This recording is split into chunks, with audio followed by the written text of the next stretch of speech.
Morning, this is Chris Rogers, Technology Coordinator, Morgan County Schools. This morning I'd like to show you on how to install apps to the Chromebooks. We've had lots of questions and lots of teachers asking how they could push out apps and try to explain some of the advantages of pushing out apps instead of allowing the students to install the apps themselves, which is also another option. First I want to show you exactly the differences between the Google Play Store and the Chrome web browser store. What I'd like to show you first is the web store. In your Chromebook, even though I'm in a web browser here on a PC, it's going to look pretty much the same on a Chromebook as what it is here. If you go to a web browser or even on the Chromebook itself, you're going to see the web store.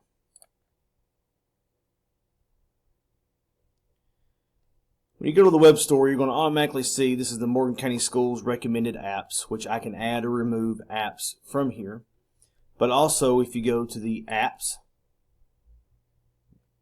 you're going to see a bunch of apps that the students can install or that you can install. It's very easy and simple. When you find an app that you would like to install, or you can even search for one. I'm going to search for Pear Deck. And it's going to have an Add to Chrome button. And it's going to say Add App. And there is Pear Deck. It's that easy, that simple. You and your students can install apps by going to the web store. But what I'd like to show you now is how to be able to push apps to those students. So if you go to play.google.com/edu,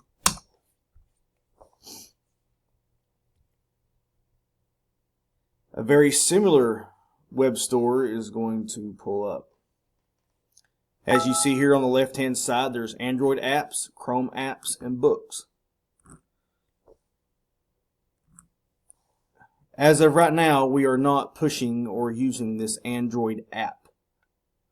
But if you go to ChromeApps, you are going to see pretty much the same list of ChromeApps that you do in the web store. So when you go to a app, you find one that you like, such as Discovery Education, and you say, I want to push this to my students. You can click on Install,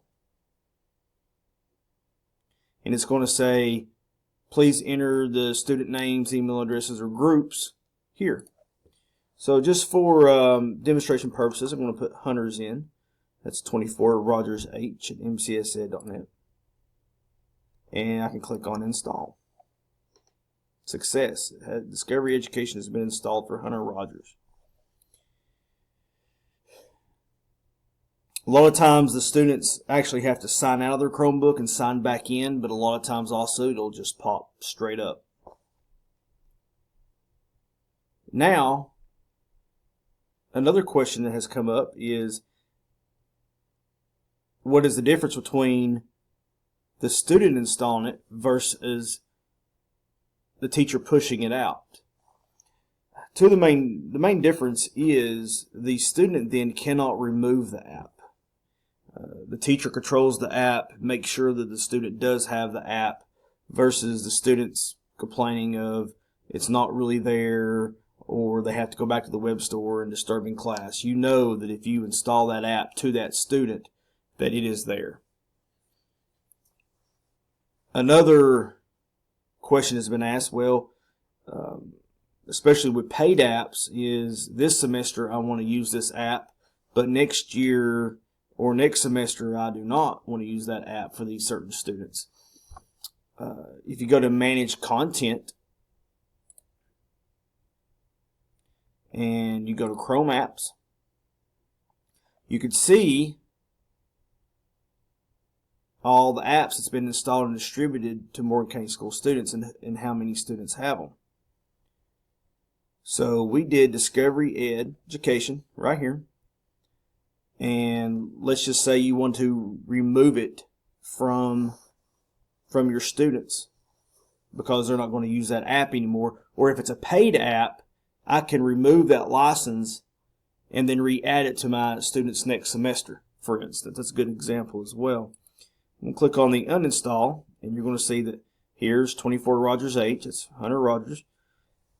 And I simply click on the checkbox and click on uninstall. Now that student can go back and reinstall that app, but right here you actually uninstalled it that you had forced to be installed. Pretty simple. And you can also go through and see if your students has actually had it installed in a previous class or not.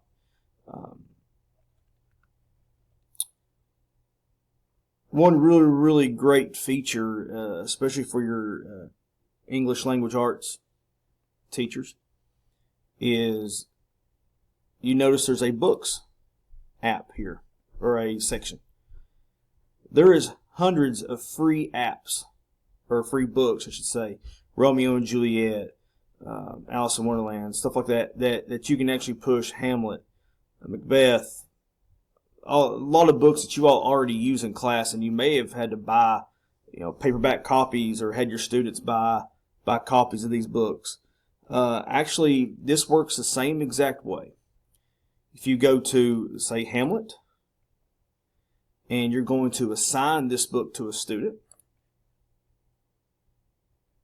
once again, I'm going to put 24 Rogers H. I'm going to assign that book to him. Success.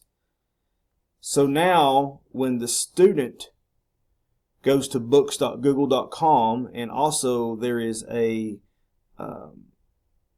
app on everybody's Chromebook that says Playbooks, that they can now see that book. And that book is really good. It actually is interactive.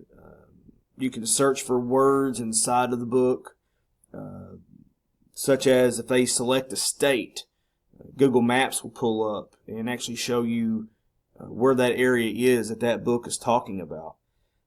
Very interactive, very good tool that I believe you all need to be looking at. I had a report from a teacher a couple of days ago that I showed them this, and they said, "Do you realize that's going to save us, $300 a year in books?" So a lot of people are excited about it, and we're just trying to get the word out that is available for Morgan County schools. Once again, when you're in the books and it's the end of the semester and you don't want to assign that book no more to those students, you can always go back to Manage Content, Books, Hamlet. I'm going to unassign and see there's 24 Rogers H. Click on it and unassign. Now, that student can go back and reinstall that book on their own. But like some books, if we had to pay for, this would be an easy way to assign and unassign. That way, if you had actual 30 paperback books, you would take them back up at the end of the semester type deal. This is the same thing. If I had to purchase a book through the Play Store, then I can assign it to those students. At the end of the semester, I take them back and I can reassign them later. And no extra fees, no extra costs. But there is a lot of free books that is available out there that people need to look at. Okay, just to review. If a student goes to the Webstore, or if you go to the Webstore and find an app, you can click on it. You can tell it to install. Of course, it says visit website because I've already installed that app. Like if I want to install this, I just click on Add to Chrome. But there's not a push option or force option for those students. If you want to force the apps, or if you want to pay for an app for those students, Then you go to play.google.com/edu. Go to ChromeApps or Books. Click on the app you want to install. Click on Install. And type the students you want in here. There's an interesting section here that says Groups. It's highly recommended and it makes it a lot easier to push out these apps if you create a Google group in your contacts list. For instance, anytime you go to the waffle, okay, you can go, if you're in your email or in certain Google apps like Google Docs, you can go to your contacts. Not the groups here, but contacts. When you open up your contacts, like I have here, go down to New Group. When you click on New Group, I'm going to call this Demo. Okay. I'm going to go back and find that group here under my contacts as Demo, or you can simply type it up here. Okay, you type Demo. It says there's no contacts in this group. I'm going to create, let's see, 24 Rogers H. I want to say Cross J. I want to say Wilson R. I'll install this to Ronnie Wilson as well. I want to add these students, let's say, to this group. So now, when I go back to play.google.com/edu, and I want to install an app, let's go to Pear Deck and click on Install. I named this Demo. Instantly, there's the 3 contacts. And see how it's going to fill in the 3 contacts, and all I got to do is simply click Install, and then it will install that to the entire group. That is a very easy way to push those apps to those students and manage those apps. That group can be used more than just for this. You can also use it to email your students information. Of course, a lot of you will be doing that in Google Classroom, but you can use that group more than just this. But that is a very easy way to push out the apps. And as you see, it will actually fill in the names for you. And when you click on Install, I can go back to my Manage Content, go back to my ChromeApps, go back to Pear Deck, and now individually I'm going to see that Judy Cross has it, Ronnie Wilson has it, and Hunter Rogers has it. And I'm going to uninstall it from them. I'll have to individually select them to uninstall it. It will not keep it as a group to uninstall. This concludes my video on how to push out apps and the difference between the Webstore and the Google Play for Education store. If you have any questions, feel free to email me or call me, and Judy Cross as well can help you with this. And you also have a few people in your building that knows how to do this as well. So once again, thanks for watching this video. If you need any help, feel free to give us a call. Thank you.